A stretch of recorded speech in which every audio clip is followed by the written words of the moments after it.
Estamos de volta com Mulheres. Agora o assunto é sobre nervo ciático. E quem vai conversar com a gente é o Dr. Rogério Lima, ortopedista. Tudo bem? Tudo bom. Seja bem-vindo ao Muito Mulheres. Obrigado. É ótimo falar desse assunto, que muita gente tem aquela dorzinha, aquela pinçada e fala, deixa pra lá, se automedica, e não é bem por aí, porque pode agravar e muito, não é? Bastante, bastante. Uma queixa que a gente vê no consultório é assim, né? Os pacientes falam, doutor, estou com nervo ciático. Ainda bem que você tem o nervo ciático, porque todo mundo tem.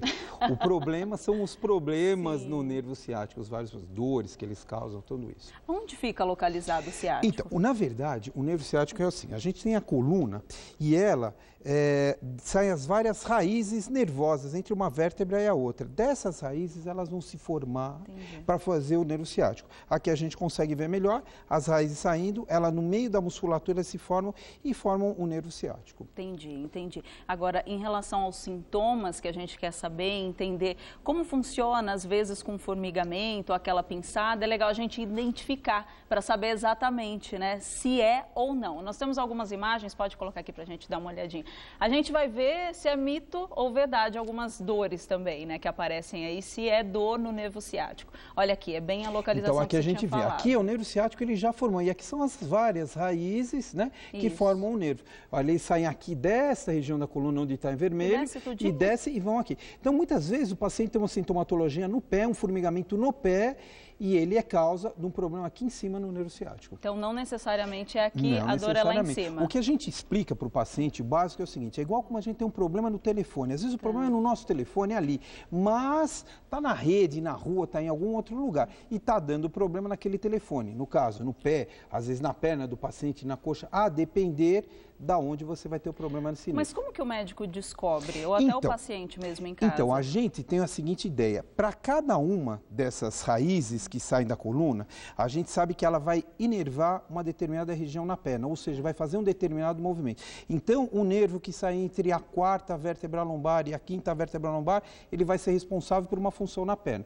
E a partir da sintomatologia, a gente consegue detectar mais ou menos, né, para ver onde é que você está com aquele problema. Na verdade, assim, hoje a clínica é muito importante, mas você tem outros exames que acabam detectando problemas, às vezes problemas maiores, que vão mostrar para a gente onde é que tem o comprometimento do nervo. Que tipo de exames são esses? Então, tudo começa assim, com o exame clínico. Uma vez o médico fez a suspeita, a gente vai pedir o exame mais simples, é a radiografia. Parece que é um exame bobo, mas é um exame que mostra muito para a gente, né? A partir daí, a gente decide se vai fazer ou uma tomografia ou uma ressonância. E tem outros nervos que também veem como essa raiz nervosa está funcionando. Seria um estudo funcional da raiz nervosa. Aí vai depender do médico o que ele acha que é melhor solicitar. Eu queria até saber dos sintomas, que é aquilo que eu tinha falado para vocês. Às vezes você sentiu, aí foi lá, tomou um analgésico ou qualquer outro anti-inflamatório e falou, tudo bem, passou e está tudo certo. Só que aí a dor depois volta. E às vezes você não sabe falar, virou alguma coisinha crônica, eu não vou ao médico. Não pode fazer isso de jeito nenhum. Não, de jeito nenhum. E assim, né, muitas vezes o primeiro sintoma não é a dor. A dor é o maior sinal de alerta que a gente tem, mas às vezes é um formigamento ou uma discreta perda de força. Às vezes o paciente fala para a gente assim, doutor, estou com uma dificuldade para subir a escada ou para levantar o meu pé. E a gente já desconfia que pode ter alguma coisa relacionada ao ciático. Mas esse formigamento que você fala é em qualquer região, porque às vezes a gente tem na pontinha dos dedos, não é? Dos pés também, aí fica isso com vai aquela depender sensação. em qualquer região do pé. E aí também tem que se fazer a avaliação ou diferencial entre um problema vascular que também pode dar. Por isso que é muito importante, aparecer um sintoma, procura o médico. O médico vai atrás, mesmo que não seja exatamente a área dele, ele vai encaminhar para quem melhor saiba responder. Então, fazer o seguinte, eu vou deixar aqui no ar, eu quero saber da prevenção, porque tem como prevenir, depois a gente vai se aprofundando na história toda. A gente está falando de nervo ciático, toda a inflamação, e só que eu queria saber da prevenção. A gente sempre fala quando já está num estado muito grave, mas é bom a gente saber que tem como prevenir, não tem?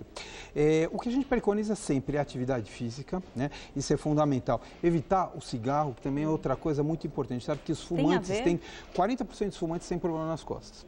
Por que isso? Porque você tem uma alteração vascular causada pelo cigarro, ou seja, o nervo, ele perde parte da sua nutrição e isso vai gerando dor. A parte óssea perde parte da sua nutrição e também isso acaba gerando dor e acaba prejudicando as articulações também. Se for pensar assim, então bebida alcoólica também.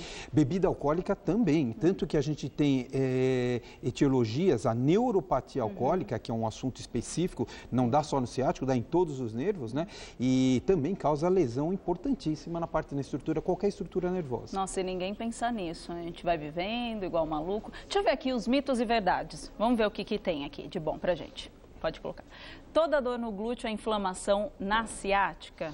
Não, claro que não. Pode ser de diversas causas. É uma postura, normalmente essa dor no glúteo não é do ciático. As pessoas acham que é do ciático, mas normalmente é uma dor muscular. O glúteo, assim como os músculos acima dele, eles doem e você às vezes tem uma dor no glúteo localizada nele, ou um pouco mais para cima, que não tem nada a ver com o ciático. Ah, entendi. Então é mito. Não tem nada a ver uma coisa com a outra. Deixa eu ver a próxima. Pode colocar aqui. Vamos ver, mito e verdade. Excesso de peso pode causar inflamação no ciático? Pode sim ou não? também, sim, né? Mas é uma causa que normalmente você força demais as articulações da coluna, pode levar a um pinçamento do ciático e pode ter dor.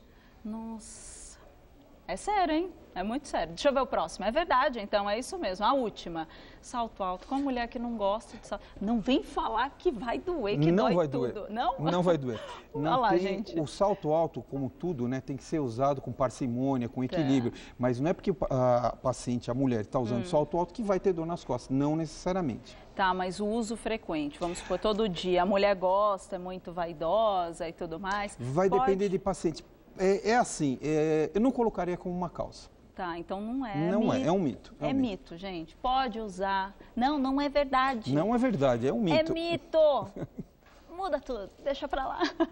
Você sabe que o que é mais engraçado que a gente estava falando é daquela questão da pessoa se automedicar. Isso é muito importante a gente frisar aqui, você procurar um médico, porque aquela dor que você vai mascarando e tudo mais, chega uma hora que a dor tá violenta e você vai procurar o médico e às vezes pode ser algo muito mais grave, se estendendo até um tumor. Eu estou exagerando, mas pode ser.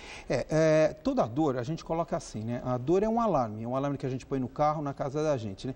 O alarme tocou, você vai lá, vai dar uma olhada. Pode não ser nada, mas é bom você dar uma olhada, porque pode ser alguma coisa, né? Pode ser um animalzinho que passou, disparou seu alarme, ou pode ser que esteja entrando no mandito. Por isso que o ideal é você verificar. Quem vai ter que verificar? O médico. Tá, e quando dá essa dor na ciática, às vezes pode ser, ou na maioria das vezes, uma questão da hérnia de disco ou deslocamento? A hérnia de disco é uma das causas, é uma causa bastante frequente em pacientes jovens, né? Onde você tem uma compressão de uma daquelas raízes nervosas que formam o nervo ciático. Então, isso é uma coisa que a gente também pensa. Vai depender da faixa etária. No paciente um pouco mais idoso, você vai depender de uma artrose, às vezes escorregamentos de uma vértebra sobre a outra na coluna, que isso é muito frequente, também pode dar a dor ciática, né? Por isso é que você precisa de uma avaliação.